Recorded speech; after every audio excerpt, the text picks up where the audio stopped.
A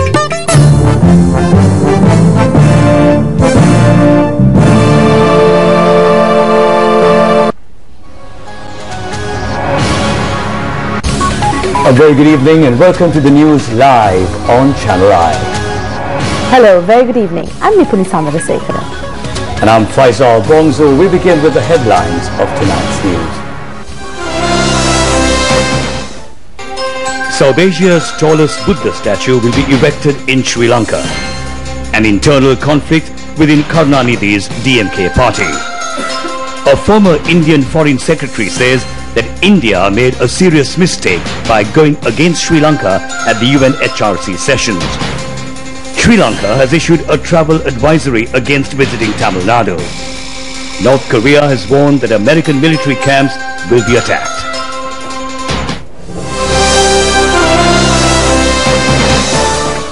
We take a look at those stories in detail now. Today is Madin Full Moon Poya Day, which has links to many important events in Buddhist history. It was on a day like today that Lord Buddha visited the Kapilavastu, which was the kingdom of his father, King Suddhodana. Several significant events took place on that visit, all marked on Madin Full Moon Poya Day, including King Suddhodana's acceptance of Buddhism, his seeing of Princess Yasodhara, the ordaining of his son Rahula and cousin Prince Nanda. It was also on a day like today that Buddhism was propagated to the Shakya tribe, to which the Prince Siddhartha belonged. Still, observation campaigns, almsgivings, meditation programs and other religious activities were carried out in almost all temples throughout the country today. The Sri Lanka Rupa-Vahini Corporation made its Poya Day live broadcast from the Sri Padasthana. The Mahapirit chanting ceremony from Sri Pada will be broadcast through Rupa-Vahini tonight after 10 p.m. Meanwhile, the 109th Poya Day Dhamma sermon from Temple Trees was held today as well. The sermon was delivered by Chief Incumbent of the Ganga Ramasri Yanisara Pirivena in Colombo, the Venerable Shastrapati Thantirimulle Sarana Thera.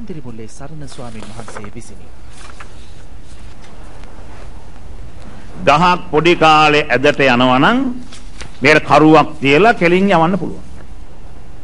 ගහ ලොකු වුණායින් පස්සේ අදාරින්න බෑ. ඒස ලොකු අයගේ අදාරින්න බෑ. ඒත අපි පොඩි අය තමයි හදන්නේ. අපේ ජනාධිපතිතුමා කියන්නේ අපේ ළමා පරපුර හදන්න. එතුමා ලොකු අවධානයක් තියෙනවා. ඒක තමයි අවශ්‍ය. ඒක තමයි හරි. අර දිලාච්ච දැන් නවන්න බෑ. දැන් ඉගෙනුවට මදි.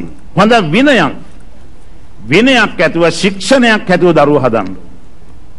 ඉතින් ඒ නිසා ළමයින්ට පොඩි තරවටු කරන්න වෙනවා. ගහන්න වෙනවා. සැර කරන්න වෙනවා. දැන් ඉතින් ඒකේ පොඩි ප්‍රශ්නයක් තියෙනවා. මානව හිමිකම් කියලා ජනාධිපතිතුමා මහ කතන්දරයක් තියෙනවා. ඒ නිසා දැන් අම්මලා තාත්තලා බෑ දරුවන්ට සැර කරන්න. ගුරුවරු දැන් කොහොමඩක් කරන්නේ නැහැ. නිකන් හිර යන්න ඕනේ. ඉතින් ඒ නිසා හදන්න යන්නේ නැහැ කවුරු. එසා එක්කෙනෙක්ව හැදෙන්නෙත් නැහැ. හරි භයානක තත්ත්වයක්. නමුත් අපේ මේ සිංහල බෞද්ධ හින්දු සමාජය හැදුනේ අර විදිහේ ශික්ෂණයකින්. The tallest Buddha statue of South Asia, which will be 180 meters high, will be erected at Makumbira in Kottala. A discussion on this was held at Temple Trees today under the patronage of President Mahinda Rajapaksa. It has been planned to erect this Buddha statue at Makumbira facing the Southern Expressway. It will be erected in connection with the 2600 Sri Sambuddhatma Jayantiya. It has been estimated that the erection of the statue will cost 300 million rupees. The President has instructed to establish a fund for this purpose under the public trustee. The President has contributed 1 million rupees for this fund. The 2600 Sambuddhatma Jayantiya and also the 2600 Sambuddhi Buddha statue will be placed under the main statue. A museum will also be established at this location. Venerable Ittapane Dhammalankara Thera, Venerable Illavala Medananda Thera, Professor Venerable Belangwila Vimalaratna Thera and several other members of the Buddhist monks were present. Minister Bandula Gunawardena and Deputy Minister MK ADS Gunawardena also attended this meeting. Meanwhile, the possibility of using pirivenas for primary education from grade 1 to grade 5 is being explored with the objective of providing children religiously focused education and to minimize congestion in schools. Pirivenas will be used during morning hours for this purpose. Minister of Education Bandula Gunawardena made these comments by participating in a national workshop held to strengthen the chief incumbents of pirivenas. The workshop was held at the Army's Bodhiraja Rame at Panagoda yesterday. 739 chief incumbents of pirivenas and their registrars participated in the workshop. It was also decided to launch a 3-year program to streamline pirivena-based education at this workshop. Minister Bandula Gunawardena said that the necessary budgetary allocations will be made for the purpose in the next budget. Teaching foreign languages such as Korean and Japanese languages for the Mahasangha in the pirivenas was also among the topics discussed. The chairman of the Amarapura Mahasangha Sabha and the Mahanayaka of the Amarapura Sri Kalyana Vansanikaya, the Most Venerable Dodampula Chandrasiri Thera, the chief incumbent of the Vidyodaya Pirivena, Venerable Dr. Balanguta Sobita Thera, and several other members of the Mahasangha attended the workshop. The regional director of Pirivena Education, Venerable Vatinapaha Somananda Thera, said that this is the first time a workshop of this nature was held. You're watching the news live on Channel I, and in other news, the leader of the DMK party, Muthuvel Karunanidhi, has said that due to the mediation of India, the American resolution submitted against Sri Lanka at the Geneva UNHCR sessions became a diluted document. He says that it is because of that he pulled out from the Indian ruling alliance. The report submitted by Sri Lanka to the UNHCR sessions was totally accepted by the Indian government. The DMK leader states that India also appreciated the steps that have been taken by Sri Lanka for the development of the northern and eastern provinces after ending terrorism. Karunanidhi says that Amnesty International accused that due to Indian mediation, clauses detrimental to Sri Lanka were removed from the American resolution. Meanwhile, Indian media reports that there is a threat of the DMK party being split. The opposition made by the eldest son of Karunanidhi, M.K. Alagiri, about the pulling out from the Indian government has created this situation.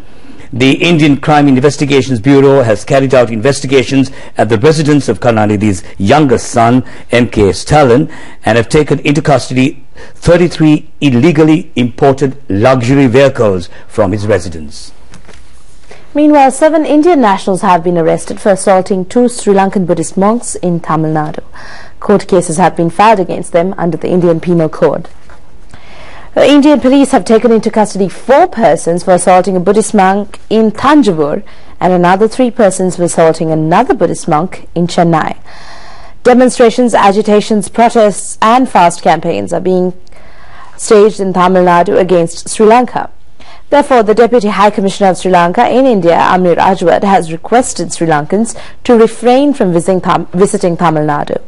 He said that in collaboration with the Indian police, arrangements have been made to provide appropriate security to Sri Lankans who are on visit to Tamil Nadu at present.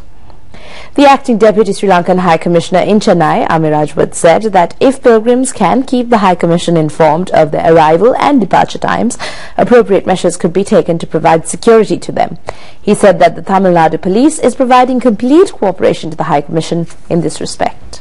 President Mahinda Rajapaksa said that the northern province, which was under Tiger terrorists and was suppressed for 30 years, has become self-sufficient today. He said that the objectives of certain groups who cannot stomach peace and harmony prevailing in the country are attempting to create problems for the country locally and internationally. The President said that it is the duty and responsibility of each and every person to safeguard peace that has been won without getting misled by false propaganda. The President made these comments addressing the grassroots representatives of the Blue Wave that will develop the country, a program of the Sri Lanka Freedom Party which was held at Temple Trees today.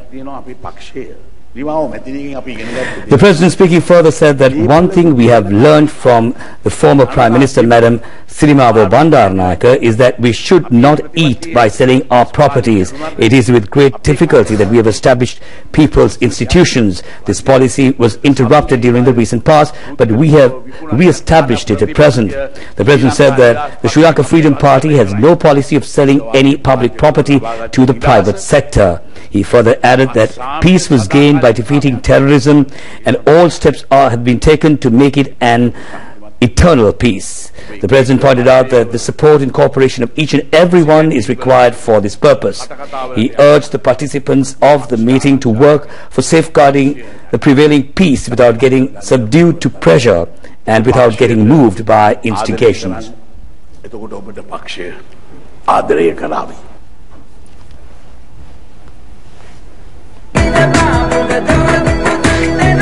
Ministers Maithripala Sirisena, Basu Rajapaksa, Daras Alha-Peruma, H.M. Fauzi, Susil Premajantha, Sumedha Jija Sena, Priyanka Jayaratna and a large number of people's representatives attended the function.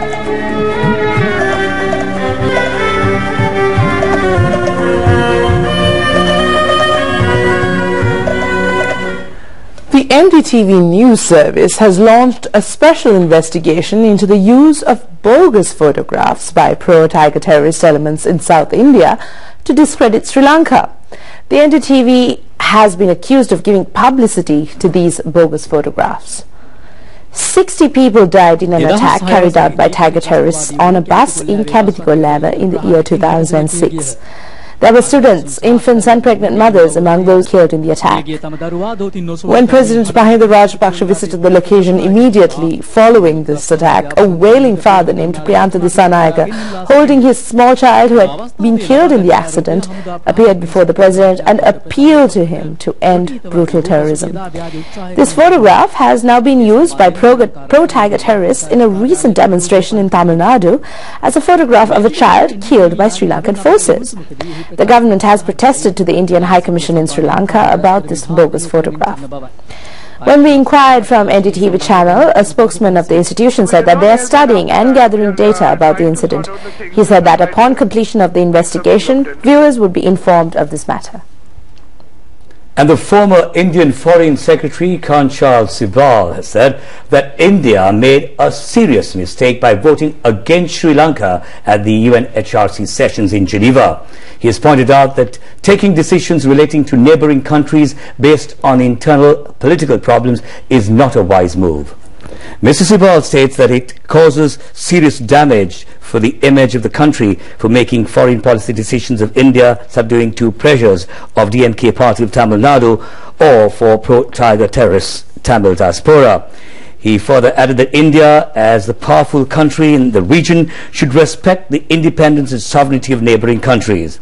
The former Indian Foreign Secretary has strongly criticized taking decisions relating to other countries based on the aspirations of the people of various Indian states.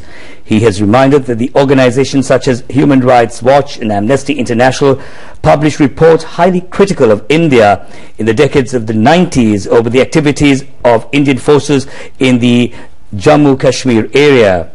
He has questioned how India can take their reports into confidence when their credibility was challenged by India at that time.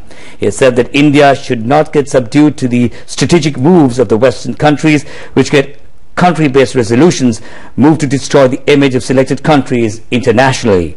Meanwhile, the Australian media have pointed out that Australia joined the Indian government to remove the clauses detrimental to the country in the American resolution against Sri Lanka that was submitted in the UNHRC sessions in Geneva. Kenneth Bott of the Human Rights Watch has said that it was with much unwillingness that Australia voted for the resolution. The forces that support Tiger terrorists are conspiring to shatter the peace that was established after defeating terrorism.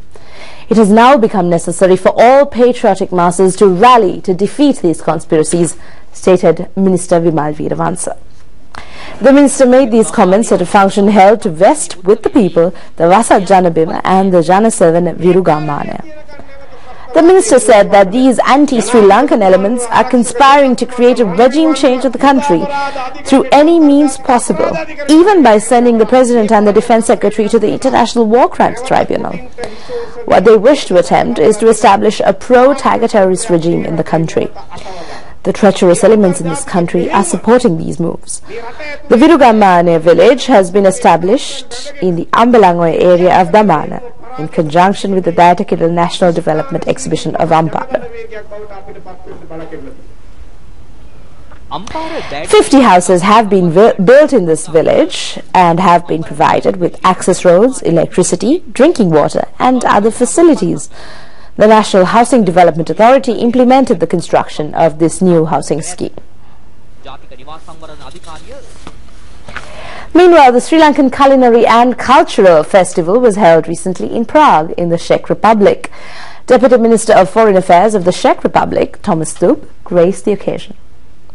Speaking before a large gathering of Czech parliamentarians, ambassadors and representatives of travel and trade chambers and the media, Deputy Minister Stubb complimented the government of Sri Lanka for the initiative taken to bring out the many facets of the cultural life of the country to the people of the Czech Republic. He further stressed that the event presaged the forthcoming visit of a high-level delegation from Sri Lanka to Prague, the launching of the Sri Lankan Czech Economic Forum on the 28th of March, and the opening of the Elephant Pavilion in Prague on the 30th of March in 2013, where 2 young elephants from Sri Lanka would be gifted for the children of the Czech Republic. The Culinary and Cultural Festival of Sri Lanka, which continues to woo the people of the Czech Republic, will end on the 28th of March with a mega cultural show at the Hilton Hotel and move on to the Prague Municipal House on the 29th of March for a joint Czech-Sri Lankan music and dance performance accompanied with exquisite Sri Lankan cuisine.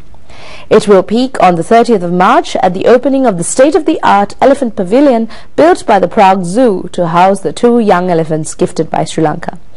Coinciding with these events, there will also be an exhibition of gem and jewellery, ornamental fish, Ayurvedic products and Sri Lankan handicrafts at the Education Centre of the Prague Zoo from the 28th to 30th of March. And in other news at home, a survey points out that 95% of the people approve the pictorial warnings being displayed on the cigarette wrappers. The survey has been jointly conducted by the Ministry of Health and the Anti-Drug Information Centre, ADIC. The survey has been carried out in the highly populated districts of Colombo and Gampaha. 506 persons were selected for the survey, of which 49.2% were males and 50.8% were females. Young, elderly and smoking personnel were covered in the survey. The Ministry of Health issued a Gazette notification that all cigarette wrappers from the 1st of March 2013 should carry pictorial warnings. The British American Tobacco Company, which represents Ceylon Tobacco Company, submitted a petition to the appeal court to nullify this Gazette notification, but it was rejected by the appeal court. At present, Ceylon Tobacco Company has filed a case in the Supreme Court saying that it cannot make pictorial health warnings in 80% of the cigarette wrappings.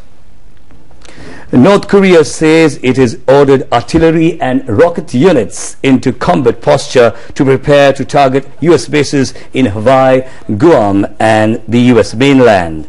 The announcement carried by Kuna news agency follows days of strong rhetoric from Pyongyang. It came as South Korea marked the 3rd anniversary of the sinking of the Cheonan warship, which left 46 sailors dead.